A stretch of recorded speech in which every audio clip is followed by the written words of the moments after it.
Hello दोस्तों, आप सभी का स्वागत आपके अपने YouTube चैनल पीपीएस तेज में। मैं हूं पुष्पेंद्र सिंह और आज हम एक नया टॉपिक लेकर के आए हैं, क्षेत्रमिति या मेंसुरेशन। आज हम इस वीडियो में क्षेत्रमिति और मेंसुरेशन के विषय में पढ़ेंगे। उसके बेसिक कॉन्सेप्ट जानेंगे कि उसका बेसिक क्या है, उसमें कौन कौन सी चीजें आती हैं और उसमें किस प्रकार से प्रयोग किया जाता है, उसको आज की वीडियो में हम पढ़ेंगे। तो मेंसुरेशन यानी क्षेत्रमिति या क्षेत्रमिति मेंसुरेशन, तो ये है क्या? पहले ये है कि मेंसुरेशन क्या है, किस प्रकार से हम इसको जानेंगे, आज की वीडियो में देखना है क्या है। देखिए, क्षेत्रमिति मेंसुरेशन, इसमें तरह तरह के सवाल आते हैं। उसमें आपके जितने भी आकृति के होते हैं, क्षेत्रफल के होते हैं, आयतन के होते हैं, वो सारे सवाल इसी अंतर्गत आते हैं, क्षेत्रमिति और मेंसुरेशन। इसे हम दो तरह से जानेंगे। जैसे इसमें दो तरह के होते हैं, दो मेंसुरेशन में दो तरह के सवाल। एक होते हैं, ध्यान दीजिए, 2D वाले और एक होते हैं 3D वाले। ध्यान दीजिए, इसमें दो तरह के सवाल इसमें आएंगे, एक 2D और एक 3D। है क्या ये? 2D क्या है, 3D क्या है और इनमें अंतर क्या है, वो आज यहां देखिए क्या है। जैसे 2D है, इसमें क्या चीज आती है, 3D इसमें क्या आती है, ध्यान से देखना है इसको। यही है, अगर ये चीज समझ में आ जाएगी तो इसके सारे सवाल आगे आसानी से हो जाएंगे। इसका जानना बहुत जरूरी है। क्या है, इसमें दो चीज होती हैं। एक तो होती है आपकी लंबाई गुणा चौड़ाई, यानी लंबाई और चौड़ाई। ये 2D में आता है, जिस प्रकार से अभी उदाहरण से आगे समझाएंगे। और 3D में क्या आता है, इसमें आता है अगर जिसमें लंबाई चौड़ाई ऊंचाई तीनों चीज हो, लंबाई चौड़ाई और ऊंचाई तीनों चीजें होती हैं, लंबाई भी चौड़ाई भी और ऊंचाई भी। किसे कह सकते हैं, LBH, इससे करते हैं। तो इस तरह से हम देखेंगे यहां पर, इस तरह से। तो ये जो आती है इसमें 2D में लंबाई और चौड़ाई आएगी और इसमें आती है लंबाई चौड़ाई ऊंचाई, तीनों चीजें इसमें आती हैं। अगर किसी चीज में भी लंबाई चौड़ाई तीनों चीज दी हैं तो वो इसमें 3D में आएंगे। अब इससे हम ये देखेंगे कौन कौन सी चीज आती हैं। जैसे 2D है तो 2D में क्या आएगा, देखिए जैसे होता है आयत, एक आयत होता है, आयत यानी इसको क्या कहते हैं, रेक्टेंगल। अंग्रेजी में क्या कहते हैं इसको, रेक्टेंगल। रेक्टेंगल और आयत की आकृति आप जानते हैं इस तरह से होती है कुछ, जैसे ये है आकृति, ये आयत की आकृति है। जैसे अब हम इस बोर्ड पर पढ़ा रहे हैं तो ये बोर्ड क्या है, ये आयत के आकार का है। यानी लंबाई चौड़ाई, लंबाई बराबर चौड़ाई, चौड़ाई के बराबर। जैसे ये इसके बराबर होती है लंबाई और ये चौड़ाई इस चौड़ाई के बराबर होती है, तो ये आयत होता है, यानी रेक्टेंगल होता है। और इसी का यहां पर हम इसमें आता है 2D में, इसमें लंबाई और चौड़ाई ज्ञात करनी होती है। जैसे अगर क्षेत्रफल निकालना है तो लंबाई गुणा चौड़ाई, ये निकल जाएगा इसका, यानी लंबाई ये है चौड़ाई ये है, तो इसमें आ गया लंबाई और चौड़ाई। इस तरह से होता है। इसमें अगर हम बीच में करते हैं, इस तरह से लाइन खींचते हैं, तो ये क्या कहलाता है, ये इसका विकर्ण कहलाता है। आगे आएगा इसका जिक्र, तो ये जानना जरूरी है यहाँ पर। इसमें दूसरी आकृति आती है स्क्वायर की, यानी स्क्वायर वर्ग। क्या होता है, वर्ग। दूसरे नंबर में वर्ग आता है, वर्ग का क्या होता है, स्क्वायर, SQUARE, स्क्वायर। ध्यान दीजिए इसका, यानी आयत ये होता है, वर्ग ये भी इसमें आता है। इसमें भी अगर आपको क्षेत्रफल निकालना है तो क्या हो जाएगा, लंबाई गुणा चौड़ाई। यहां से देखिए ये भुजा, चारों भुजा इसमें बराबर होती हैं। और ये जो होते हैं ये भी 90 अंश के कोण होते हैं चारों, ये 90 अंश के, ये भी 90 अंश के होते हैं, यही वर्ग होता है। यदि हम वर्ग का यहाँ क्या देखें, क्षेत्रफल अगर ज्ञात करना है इसका, तो क्या होता है, क्षेत्रफल होता है इसका भुजा गुणा भुजा, यानी कि जो भुजा दी गई उसकी को उसी से गुणा करेंगे तो उसमें दो चीज आएगी। जैसे इसमें लंबाई और चौड़ाई होती है, इसमें लंबाई गुणा चौड़ाई, तो यहां भी भुजा गुणा भुजा, लंबाई और चौड़ाई। तो जबकि इसमें लंबाई और चौड़ाई बराबर है। इस तरह से आयत, इसमें आयतन भी आता है, इसमें भी आएगा, वो आयतन इधर आएगा, इसमें नहीं, यहां आएगा, इसका परिमाप आता है। इसमें क्या आता है? परिमाप। एक आता है इसमें परिमाप। तो परिमाप में क्या होता है? चारों भुजाओं का योग होता है उसमें, चारों जितनी भुजाएं होंगी उसमें उन सब का योग हो जाता है। यहां या लिख सकते हैं हम 4 गुणा भुजा, इस तरह से। तो यहां इसका प्रयोग हो जाएगा, परिमाप निकालना है। और इसमें क्या आता है? त्रिभुज आता है इसके अंतर्गत। त्रिभुज यानी ट्रायंगल, इसको क्या कहते हैं अंग्रेजी में? ट्रायंगल कहते हैं। त्रिभुज, त्रिभुज, ट्रायंगल, TRIGLE यानी ट्रायंगल।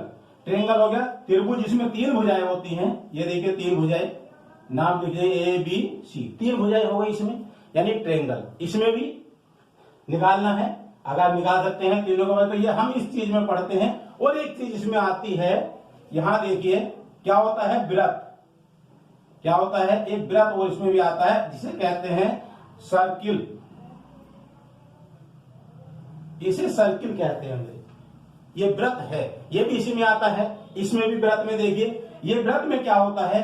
अगर हम इसको जाने, यानी वृत्त इस तरह से होता है, जरा देखिए ये चल रहा है। अगर कुछ तिरछी रेखा हो जाती है तो कोई बात नहीं, पर ये जो है हाथ से बनाया जा रहा है तो थोड़ा सा तिरछा हो जाता है।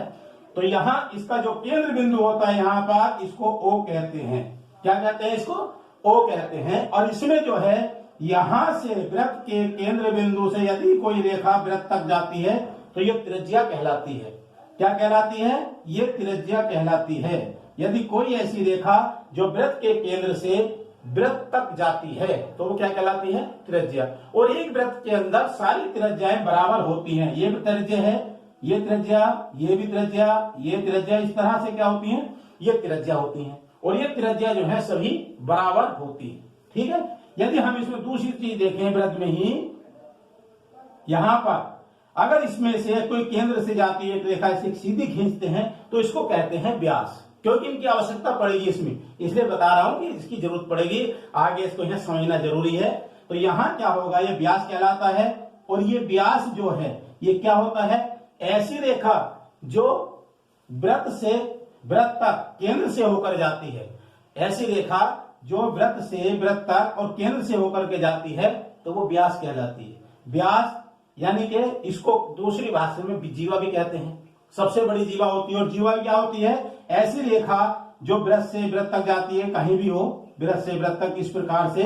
तो ये सब क्या कहलाती हैं? ये जीवा है। जीवा भी एक वृत्त के अंदर अनंत जीवाएं होती हैं, व्यास भी अनंत होते हैं, बहुत सारे होते हैं। इसी तरह से त्रिज्या भी होती है।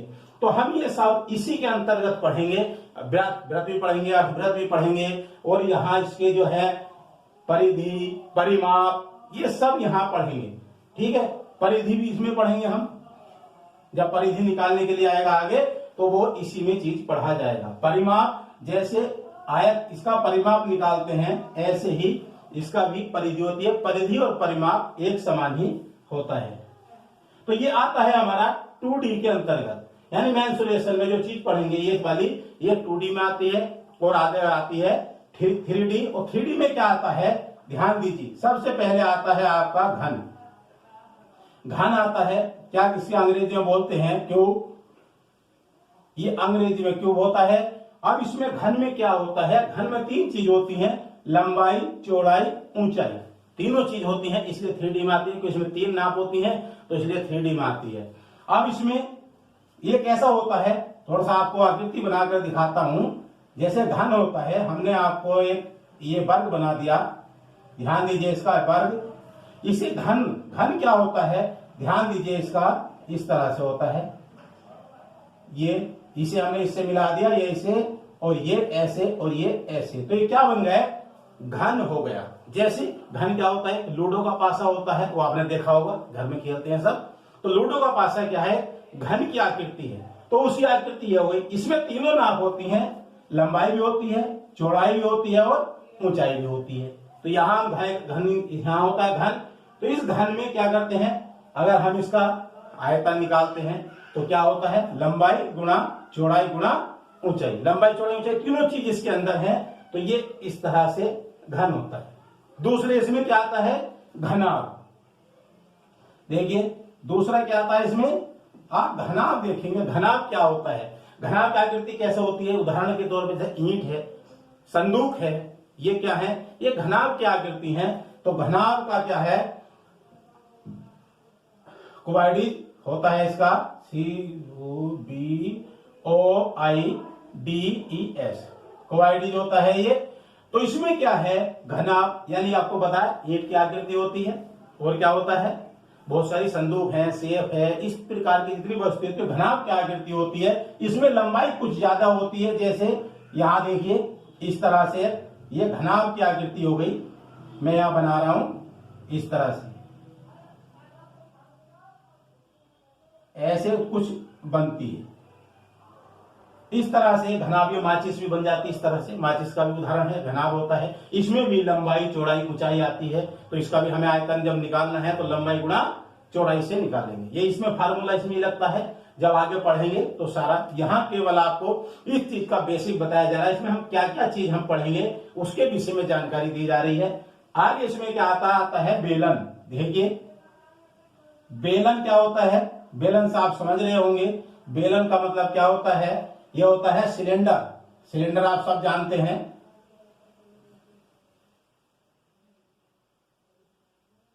सिलेंडर, सिलेंडर जानते होंगे सब। सिलेंडर कोई ऐसी आकृति जो पतली और लंबी हो, तो वो क्या होती है, बेलन के आकार की होती है। बेलन जैसे घर में जो खाना बनाने का, रोटी सेकने वाला बेलन वो भी है, और इसी तरह से जो होता है उसी और भी बेलन, जैसे क्या होती है इसकी आकृति पतली, इस तरह से एक लंबी आकृति होती है गोल, ये क्या होता है, ये बेलन होता है।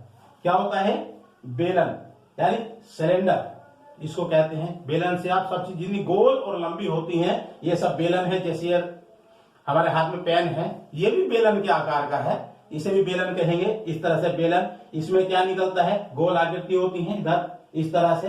यदि हम इसका आयतन निकालेंगे, आगे पढ़ेंगे आयतन भी आएगा, तो इसके आयतन में कुछ अलग होता है। इसका सूत्र लग जाता है πr²h। अगर हम इसका आयतन निकालते हैं बेलन का, तो उसमें πr²h लगता है, तो इसमें निकालते हैं, ठीक है। यदि हम इसका बेलन में आयतन भी आता है, वक्र पृष्ठ निकालने के लिए आता है, और एक संपूर्ण पृष्ठ आता है, तो बेलन का आयतन ये आ गया आपका, निकालना है। तो यदि हम इसका संपूर्ण पृष्ठ निकालें, संपूर्ण पृष्ठ का मतलब इधर का हिस्सा भी होता है ऊपर वाला, और ये वाला भी होता है। और वक्र पृष्ठ में जो होता है वो केवल ये जो गोल आकृति लंबी सी है, जैसे ये पेन है, तो ये इसका जो है संपूर्ण पृष्ठ, वक्र पृष्ठ जो होगा ऊपर ऊपर का, जैसे ये पेन है इधर ऊपर का, ये चीज गिनी जाएगी। और इसमें हमें गिनना है संपूर्ण पृष्ठ, तो संपूर्ण पृष्ठ में जो है ये हिस्सा भी आ जाएगा और ये वाला हिस्सा भी आ जाएगा। इस तरह से संपूर्ण पृष्ठ हो जाता है। तो वक्र पृष्ठ में लगता है यह आयतन का फार्मूला लगता है। और वक्र पृष्ठ में क्या आता है मैं आपको बता देता हूं, ये याद करना आगे प्रयोग हो जाएगा 2πr(h). ये वक्र पृष्ठ में फार्मूला आपका लगेगा आगे। दूसरा एक संपूर्ण पृष्ठ में आता है 2πr(h + r). जब संपूर्ण पृष्ठ निकालेंगे तो इस तरह से आ जाएगा संपूर्ण पृष्ठ, इसका आ जाएगा बेलन का संपूर्ण पृष्ठ में। तीसरे आता है इसमें, या बेलन आपका आ गया सिलेंडर, ये समझ में बात आ गई होगी। इसके बाद क्या आता है 3D में, और आता है गोला। ये गोला आता है, गोला यानी स्फीयर, स्फीयर होता है ये गोला। गोला क्या है, गोला गोल आकृति, जैसे ठोस आपने देखा होगा, गोल आकृति होती है ठोस, गोला होता है। गोले में बहुत सारी चीजें आपके आ सकते हैं, कांच की गोली है जैसे, ये क्या है, गोल है, ये इसकी आकृति है। तो इस प्रकार से हम जितने गोला होंगे उसमें निकालना होता है। अगर हम इसमें आयतन निकाला जाता है गोले का, तो इसमें आता है 1/3 πr²h। इस प्रकार से उसका हम निकालते हैं। तो जब आगे पढ़ेंगे सब समझ में आ जाएगा। तो इसमें आता है आगे शंकु, ध्यान दीजिए, शंकु आता है। शंकु क्या होता है, शंकु में ध्यान दीजिए, शंकु में क्या होता है, कोण, इसको बोलते हैं कोण, लेकिन इसे कुछ भाषा में कोण भी कह देते हैं, कोण। तो कोन होती है, जैसे आपने बर्फ खाया होगा सॉफ्टी बर्फ, वो भी कोन होती है ना। और क्या जोकर की टोपी है, इस प्रकार के जितने भी हमारे उदाहरण हैं वो सब काय में आते हैं, कोन में आते हैं। इसमें भी होता है दो तरह से, वक्र प्रश्न भी होता है, ऊपर से टोपी जो होती है उसके आकार की, जैसे टोपी इस तरह से होती है, ऐसे हो जाती है, तो ये क्या हो गया, ये शंकु के आकार का है ना, गोल ऊपर से इस तरह से। यदि इसमें निकालना, हमें क्या निकालना होता है, वक्र प्रश्न निकालना होता है, तो वक्र प्रश्न यहां से यहां तक का निकलता है, जो अगर कपड़ा इसके ऊपर ढकना यहां से, और संपूर्ण प्रश्न में जो है इसको भी ढकना होता है। अगर किसी सवाल में जब आता है वक्र प्रश्न निकाले कितना कपड़ा लगेगा, तो यहां से यहां तक का लगता है गोल, इसको कितने में ढक देगा। और संपूर्ण प्रश्न में क्या आता है, वो इस चीज को भी ढकेगा, कपड़ा चारों तरफ से उसे ढक देगा, तो वो होता है संपूर्ण प्रश्न। तो इसका वक्र प्रश्न में आता है शंकु का। वक्र प्रश्न में क्या लगता है सूत्र, देखिए वक्र प्रश्न में होता है पाई आर एल। और संपूर्ण प्रश्न अगर यहां निकालने के लिए आता है तो हम क्या करेंगे, उसमें लगाएंगे पाई आर और एल प्लस आर। एल जो इसमें तिरछी ऊंचाई होती है, जैसे तिरछी है ये ऊंचाई होती है, तो उस तरह से हम ये निकालते हैं यहां शंकु का, इस तरह से हम निकालते हैं। शंकु समझ में आ रहा है, जोकर की टोपी होती है, बर्फ की कोन होती है, इस प्रकार से त्रिकोणी लंबी चीज होती है वो शंकु के आकार की होती है। तो इस तरह से आज इसमें जो है 2D और 3D, यही 2D और 3D है, यही इसमें अंतर है। यही हम आगे ये मेंसुरेशन का सारा चैप्टर पढ़ेंगे, पहले ये चीजें पढ़ेंगे फिर ये चीजें पढ़ेंगे, तो इसमें बहुत सारी वीडियो आपकी बनने वाली है। तो इसको ध्यान से अगर देखेंगे तो सारी चीज समझ में आ जाएगी। ये बेसिक चीज थी, ये बताना बहुत जरूरी था। कुछ चीजें ऐसी हैं जो इसमें अभी शेष रह गई हैं, उसको भी बताएंगे। तो यहां पर आ गया संपूर्ण प्रश्न, यानी ये आ गया। अब इसमें क्या है, क्या चीज पढ़ेंगे हम, देखो यहाँ बहुत सारी चीजें आ गई। सबसे मेन चीज क्या है, एक तो इसमें हम क्या पढ़ेंगे, क्षेत्रफल। क्या चीज पढ़ेंगे, क्षेत्रफल पढ़ेंगे, कि क्षेत्रफल निकालना है हमें, कि कैसे क्षेत्रफल निकलेगा, क्षेत्रफल चीज पढ़ेंगे। दूसरा क्या पढ़ा जाएगा, यानी क्षेत्रफल क्या होता है, एरिया। क्षेत्रफल ये होता है एरिया, एरिया यानी क्षेत्रफल, हम एरिया पढ़ेंगे। दूसरा क्या पढ़ेंगे, यहां पर परिमाप भी आया है, परिमाप। दूसरा पढ़ेंगे यहां पर परिमाप, परिमाप का यानी पैरामीटर, परिमाप यानी पैरामीटर, पैरामीटर। क्षेत्रफल में क्या होता है, देखिए क्षेत्रफल भी जान लीजिए। क्षेत्रफल क्या होता है, किसी के द्वारा कोई चीज स्थान घेरती है, वो कितना स्थान घेर रही है, तो वही उसका क्षेत्रफल है, यानी वही एरिया है। जैसे आप देख रहे हैं ये बोर्ड है, अगर हम यहाँ पर बोर्ड इस दीवार पर लगाते हैं तो ये बोर्ड जो है इस दीवार को घेर लेगा, ये बोर्ड दीवार को घेर लेगा, और जितनी दीवार को घेरेगा वही इसका क्षेत्रफल होगा। यानी कितनी दीवार घेरेगा उसका हम लंबाई चौड़ाई के हिसाब से उसका गुणा भाग करेंगे, तो उसमें जो आ जाएगा वही उसका क्षेत्रफल होगा। ये होता है क्षेत्रफल। आगे आता है परिमाप। परिमाप क्या होता है, परिमाप में होता है उसकी चारों ओर की दूरी कितनी है। जैसे ये बोर्ड है, इस बोर्ड में ये लंबाई कितनी है, ये चौड़ाई कितनी है, ये लंबाई और चौड़ाई, यानी हमें चारों चीजों को अगर जोड़ दें इसे, तो ये पूरे का पूरे जो चारों तरफ की दूरी आएगी ये क्या कहलाएगी, यही तो परिमाप है, ये परिमाप हो गया। तो ये क्षेत्रफल और परिमाप हम इसके अंतर्गत पढ़ेंगे। दूसरा परिमाप में एक चीज और आती है, परिधि। देखिए परिधि कहां पढ़ते हैं, परिधि क्या चीज है, यानी ये होता है सिरकमफ्रेंस। क्या होता है, सिरकमफ्रेंस, CRENCE, सिरकमफ्रेंस होता है, ये परिधि होती है। और परिमाप, परिधि और परिमाप एक ही चीज है, केवल उसको समझना है। कैसे, परिमाप हम निकालते हैं, जैसे इसका आयत का परिमाप, वर्ग का परिमाप क्या है उसका हम परिमाप निकालते हैं। लेकिन परिधि कहाँ निकलती है, वो वृत्त में निकलती है, अभी पहले बताया था। तो वृत्त में आती है परिधि, यानी उसकी वृत्त की चारों ओर की, जैसे ये है, मान ली यही है, ये पेन है, यदि कोई इतना ऐसे धागा ले लिया और उस धागे को फिर हम गोल करके वृत्त बना दें, और धागे का परिमाप उसके फिर वर्ग बना दिया, और उसका ये हम आयत बना सकते हैं। जैसे कैसे, देखिए ये एक धागा है लंबा, इस तरह से यदि हम इसको चार इसे मोड़ दे इस तरह से, पहले इधर धागा इधर तो ले गए, फिर ऐसे करा, फिर ऐसे करा, ऐसे करा, क्या बन गया? आकृति बन गई ना, चतुर्भुज की आकृति बन गई। इसी का हम जो है परिमाप चतुर्भुज नाप देंगे। इसी का हमने क्या निकाल दिया, इसे गोल बना दिया धागे से, इसे गोल बना दिया तो क्या हो गया? ये वृत्त बन गया। तो वृत्त की क्या कहलाती है? परिधि। और इस आकृति का क्या कहलाता है? परिमाप। तो दोनों है तो एक ही चीज है, परिमाप भी वही है और परिधि भी वही है, दोनों एक ही चीज है, परिधि और परिमाप। तो इस तरह से हम परिधि और परिमाप को जान लीजिए। और परिमाप में भी आपको बता दिया। और परिधि, परिधि क्या होती है?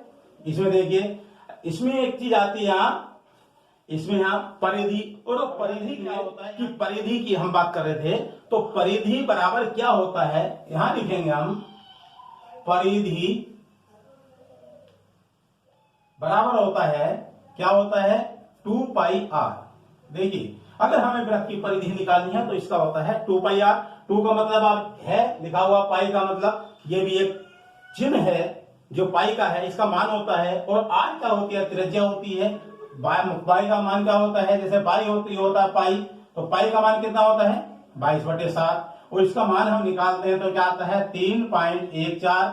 और इसे शुद्ध में आप लिख सकते हैं तो एक 6 लिख सकते हैं इस पर से, 3.1416। ये क्या होता है? परिधि का मान होता है। ठीक है। अब ये यहां पर जो आया है क्या है? ये यहां लिखा हुआ है पाई का मान 22/7। ये वैज्ञानिक ने सिद्ध करा है कि ये पाई कहलाता है। 22/7 कैसे आया है? ऐसा दिया है, क्या है? जैसे आप मान लीजिए ये यहां त्रिज्या क्या दिया है? 22/7। क्या दिया है? ये 22/7। यदि आप 3.5 सेमी की दूरी प्रकार में भर के एक वृत्त बनाते हैं, इस प्रकार से 3.5 की दूरी प्रकार में भरी और उसका एक वृत्त बना दिया, तो ये जो हमारी ये क्या है? त्रिज्या, ये कितनी है? 3.5।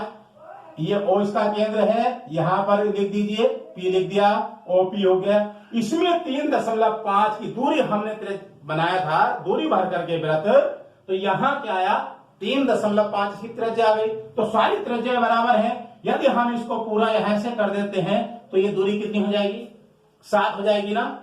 ठीक, ये 7 हो जाएगी। और 7 होने के बाद यदि आप इसको यहां से इस प्रकार से ऐसे नापेंगे तो इसकी जो लंबाई आएगी वो कितनी आएगी? 22 सेमी। मान लिया 3.5 सेमी है, तो ये दूरी यहां से नाप करके यहां कितनी आएगी? ये 22 सेंटीमीटर आएगी। ठीक है, 22 आ गई। और इसका क्या होता है? व्यास यहां क्या आ गया? ये 22 आ जाएगी। तो ये क्या हो जाएगा? आई बराबर क्या होता है? जैसे 22/7 लिखा है, इसका मतलब होता है परिधि बटे व्यास। क्या होता है? परिधि बटे व्यास। ये परिधि बटे व्यास होता है। परिधि कितनी हो गई? ये 22 हो गई। और ये कितना हो गया व्यास? ये 7 हो गया। किसी भी तरह से आप कर लीजिए, या वृत्त बना करके ये दूरी 22 आएगी और ये जो व्यास आएगा इसका 7 आएगा, इसलिए पाई हो जाती है। पाई बराबर हो गया परिधि बटे व्यास। परिधि बटे व्यास। ये बताया कि 22/7 कैसे लिख रहा। इस तरह से बना करके वैज्ञानिकों ने सिद्ध किया है, उसी का मान रख दिया। ये आ गया 22/7। 7 से इसे भाग कर दीजिए तो आपका मान यही आ जाएगा जो ऊपर लिख रहा है। तो ये 7 से भाग करके इसको यही आ जाएगा। तो इस तरह से ये है। और ये जो पाई है ये यूनानी भाषा का है, और जो भारतीय वैज्ञानिक है आर्यभट्ट, उसी ने इसका मान ज्ञात किया था, आर्यभट्ट ने। तो ये है। और इसमें सारी चीजें जितनी भी मेंसुरेशन की है आगे वीडियो में सारी आनी, यहाँ उसका थोड़ा जानकारी, विशेष जानकारी यहाँ बताई गई है। कुछ इससे जानकारी आपकी भी अलग याद से होगी, लेकिन जितनी आप मुझे बतानी थी वो यहाँ बता दी गई है। तो इसे समझ करके आगे आने वाली वीडियो सारी इसी के आधार पर बननी है। तो इसमें हम जो चीजें अभी यहाँ पढ़ी थी उसी के आधार पर आगे सारी वीडियो आने वाली हैं। तो इसको पढ़ना जरूरी है। देखिए, इसको समझिए। इसके बाद में हम सबसे शुरू में आयत से लेकर के चलेंगे। पहले आयत, वर्ग, ट्रायंगल, इस प्रकार से उनकी सारी वीडियो आगे पढ़ेंगे हम। और जब आप शंकु, बेलन, घन, घनाभ में जाएंगे, उसकी वीडियो को देखेंगे तो बड़ा ही आनंद आएगा। बहुत अच्छे ढंग से बनाई जाएंगी और सब देखिएगा उस वीडियो को। आगे आने वाली वीडियो सब बहुत ही अच्छे तरीके से बनाई जाएंगी, सारी चीजें समझाई जाएंगी। तो आज की वीडियो में जो बेसिक था इसको आपने आज की वीडियो में जाना है। इसको देख करके उसको याद कीजिएगा। तो आज की वीडियो में इतना ही। आगे की वीडियो में हम उसको जरा विस्तार से और सवालों को हल करके बताएंगे कि परीक्षा में उससे संबंधित किस प्रकार के सवाल आते हैं, चाहे वो एसएससी हो, चाहे सीटेट हो, यूपीटेट हो, या रेलवे की भर्ती हो, किसी भी, या पुलिस कांस्टेबल की हो, किसी भी भर्ती में सवाल हो, सारे सवाल आगे आएंगे। तो देखिए आज की वीडियो में इतना ही, फिर मिलते हैं एक नेक्स्ट वीडियो के साथ। जय हिंद, जय भारत।